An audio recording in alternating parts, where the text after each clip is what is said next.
Good afternoon. It's 4:20. This is 4:20 Central TV. My name is Rory, and we have once again the pleasure of chatting with Myrtle Clarke from the Fields of Green for All. Myrtle, always a great pleasure to have you along. Thank you for coming and joining us this afternoon. Hello, Rory. It's great to be here. Okay, so this afternoon we really want to get into a conversation which is a project that Myrtle is very involved in, and it's called Cannabis Africana.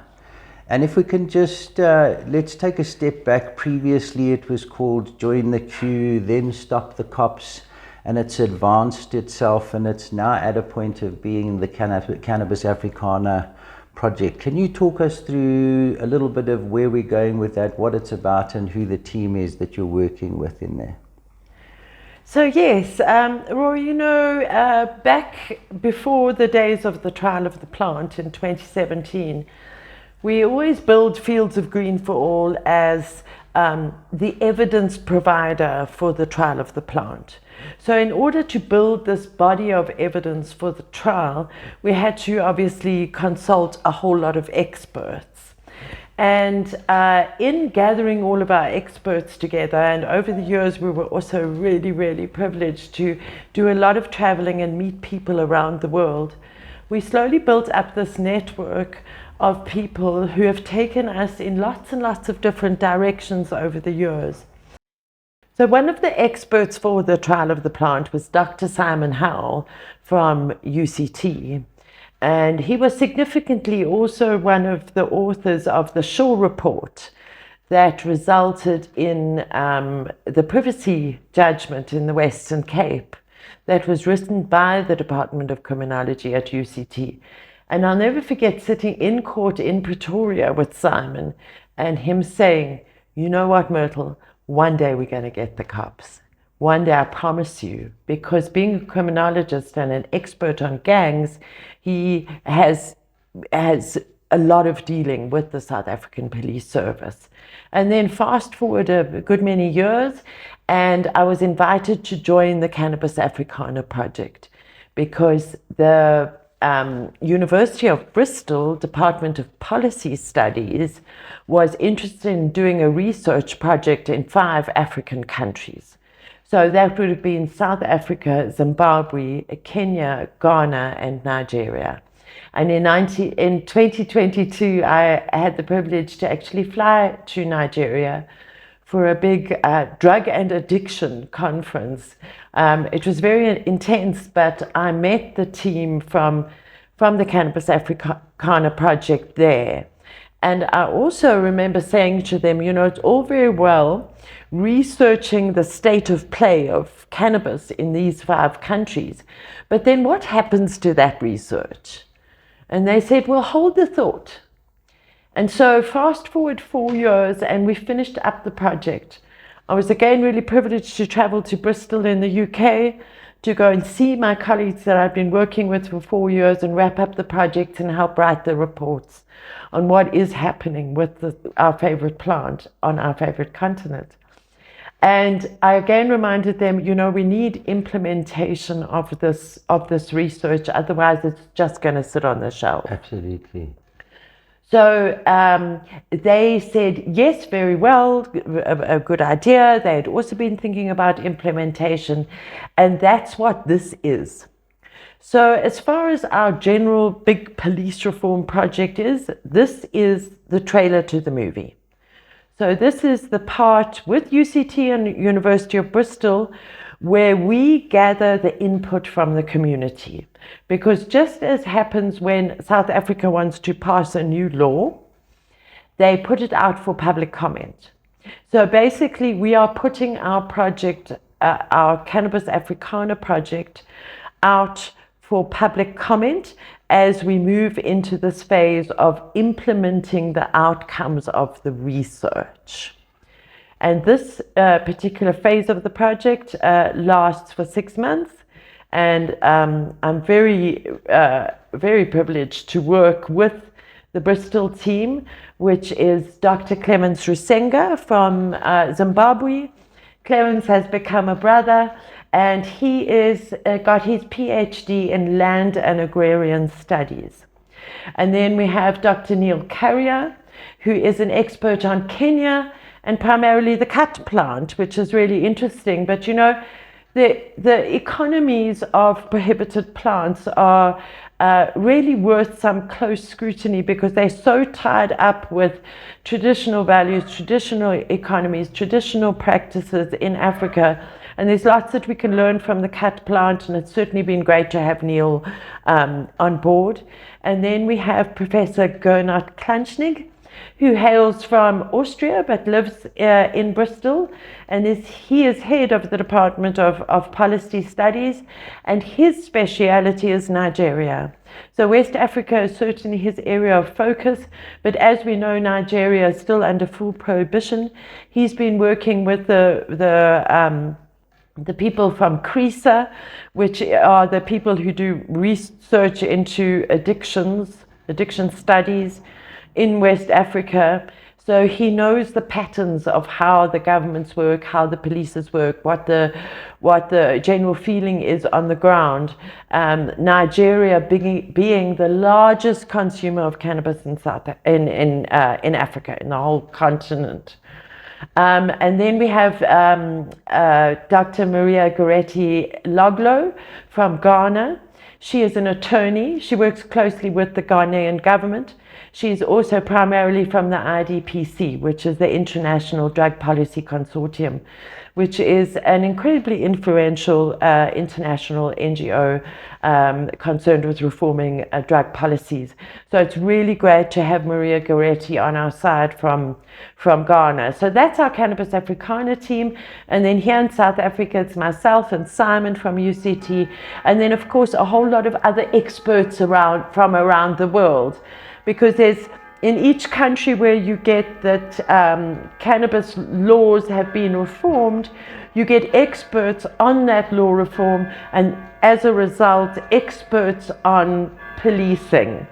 So we actually kicked off this project in October last year with an expert workshop where we heard from people from all over the world, from our very own Pilasande Makande from Pondoland, all the way through to Daniel Bear from Canada, all the way to experts from Jamaica. So we try not to concentrate our experts in the Northern Hemisphere, because as we know, as developing countries, we need different types of expertise. So that's quite a long-winded way of saying how we got there, but really it's been a case of gathering the experts and charting the best way forward. So Cannabis Africana happened first, and this is the implementation phase until June this year of that, and that's why we chose policing in Africa, because policing is fundamental. Absolutely, to cannabis policy reform. And to change and all sorts of things. Yeah. I mean, police have just got far too much control over people's dignity. There's just too many spaces that they reach into. So just that's a fantastic introduction, and there's some really powerful people that are on there, and I've had a look through the communication already. So just to understand, that group of people, do they focus on other subjects within the same group of African countries, or was this decided on as the project around police reform, etc.? Yes, well, South Africa is the furthest along the line, so they felt that that it would be good to start with policing in South Africa, because we're not ready yet, because cannabis is not legal anywhere else in Africa, including Morocco. They've got medicine and hemp. Zimbabwe, medicine and hemp. Botswana, medicine and hemp. And I could carry on and on and on of all these countries who have medicine and hemp, but have no plan to stop arresting their citizens in the street. So that to me has always been the fundamental issue, because that's a human rights abuse, Rory. It's a human rights abuse. Absolutely. That, I'm not sick, I don't want to make socks, I just want to get high, and I just want to stop being locked up in a cage for that.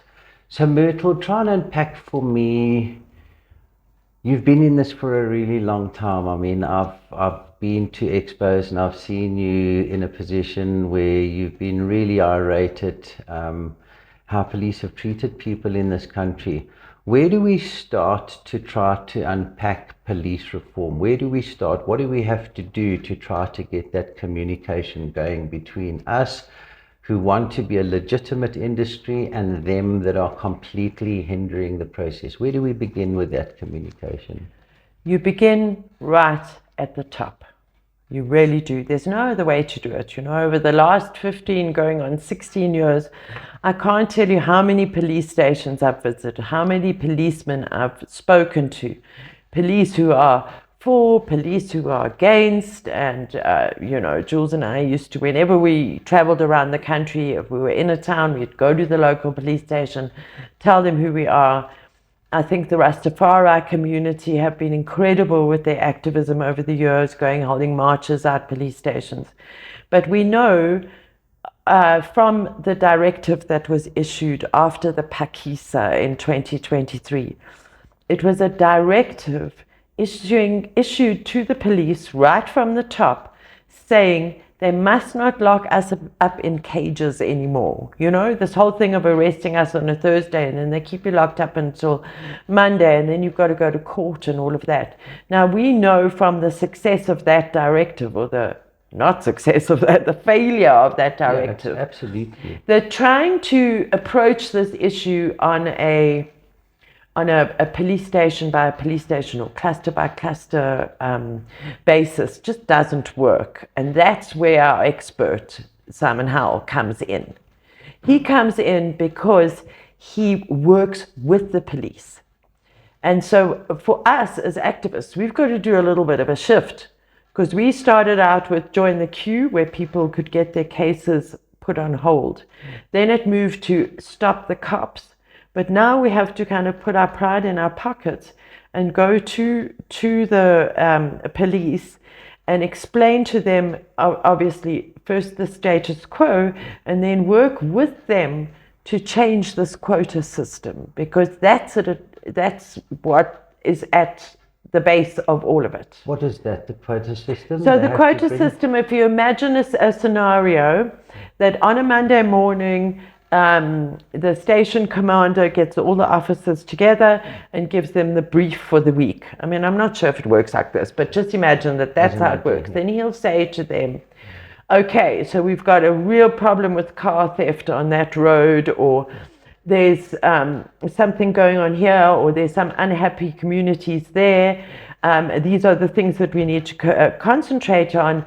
Plus, I want so many drug arrests, so many confiscated knives, so many whatever, by the end of the week, in order to meet these quotas. Now, the police's performance is measured with these quotas. So it's been driven up by a number that's expected. Yes. So you are seen as a good cop if you come in with 10 drug arrests this week. Because how else do they measure if the guy's being a good cop or not? Yeah. You know. How far? So that's the sort of rot that doesn't make sense anymore. And that is so far away from the directive that nobody's hearing. No, nobody was hearing it, because, you know, old habits die hard. Yeah. You know, people are comfortable doing what they've always done. So it's a case of almost changing a culture within the police. And in order to do that, you know, anybody who knows me knows that I have very, very strong views on the police. And I... very strong views on the police. So I also have to polish up my attitude. Not that my views are going to change, but this is also one of the reasons why we're consulting the experts like Law Enforcement Against Prohibition, the amazing Donald Woods from the UK, who has worked with the UK and the Irish police and worked with UK LEAP as an organization in order to change these cultures in policing with drugs as a whole, and to look at his expertise on how you don't just go barging in there and, I can't stand you and you've got to change and whatever. You've got to be very strategic about it. Absolutely. Look how much money you can save on your police budget. I like that. Look how much you've got to be. Bit. So Because there were some numbers. You actually There's some quoted me. terrible numbers. You Terrible can numbers. save more money by stopping the arrests than what you spend on, I think there were some really big figures in The there. whole police budget for the whole year. Repeat that. Yeah. So now we have IPID, for as functional or dysfunctional as it is, the Independent Police Directorate. So if you get wrongfully arrested, you can go and report it to them, and then you can sue them in court, and then you can get some money. So the statistics say that the amount of money claimed for wrongful arrests, now this is not only drugs and cannabis, this is in entirety. So it's general competence around General police and competence. arrests. The police spend more on compensating people for wrongful arrest than the entire police budget. I mean, it runs into hundreds of millions, and that's why the directive Absolutely. says that policemen will be personally liable. But if that policeman is personally liable, you know what police earn? Nothing. Yeah. It's like police teachers, nurses, they're really badly paid. So the chances of getting the money out of constable, whoever, are not very good. So if we go in with a look how much money you can save, incentivize, is one of the things that we have been advised to do, which will certainly be an important thing. And then there's other things that I'm looking forward to learning along the way, because it's not going to be Myrtle Clarke, Fields of Green, going in there speaking to the police. I am the community director of the project to make sure that the community knows what's going on every step of the way. I leave it to the experts to do the actual negotiating with the police. Yeah, good idea. I mean, Yeah. So let me just unpack that a little bit more around the attitude or the opportunity that's within the police force. How much of what we're dealing with is bribe, stroke, corruption, straight up opportunity? Immeasurable. So that's immeasurable for what we've seen going on since we got the privacy judgment. And the sad thing for me is that's not necessarily just an education thing. That runs so much deeper in terms of how you get to try and turn that around. And that's got to be turned around by directives and adherence to directives into the future. Yes. And then I wanted to just, in terms of trying to educate, how does the education part of trying to get the police force to understand directives, etc., get carried through? If you have a look at the fact that we're not being successful in getting that communication to work, even by directive, where do you go to? How do we, and I think that's part of the project, where do you go to from here to get the right people on board to make sure that that message starts to filter into society and into the police force who's part of our society? That's a very good question, and one that I can't answer because I don't know yet. It's something that I am going to learn, and I'm finding it fascinating that I'm going to learn this because we need, the police is an institution.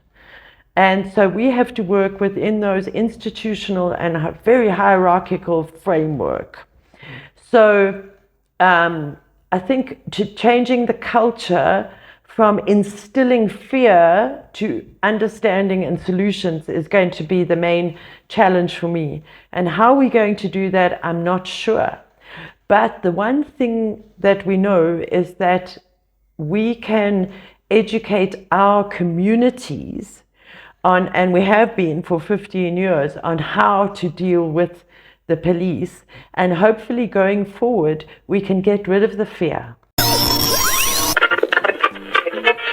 Calling all community leaders, we would like to give the responsibility to the people who are active in these communities to come and meet with us at Constitutional Hill from 9 in the morning till 4 in the afternoon on Friday the 27th of February, in order that you can let us know the voices of what your communities feel about the police, and some suggestions for what you think would be a solution to this policing crisis when it comes to cannabis. Because then we will take, and we're calling on each of the community leaders. You can have 2 community leaders in person, unfortunately space is limited, or unlimited people following the live stream. But in order to give everybody a voice, we're asking you to please submit to us When you register for the event, we'll send you an email, tell you how to submit either a 400-word document, and if English is not your first language, you are welcome to write it in any of the 12 South African languages, and we will have it translated for everybody, or a 3-minute video of what your specific issues are with the police in your community. And so now we would really like as many community leaders to register. If you need to register, if you're putting in a statement or a video, or if you are attending on the day, please register, because you've got to do catering and all sorts. You need to go to our website, just search for police reform and you'll find out how to register.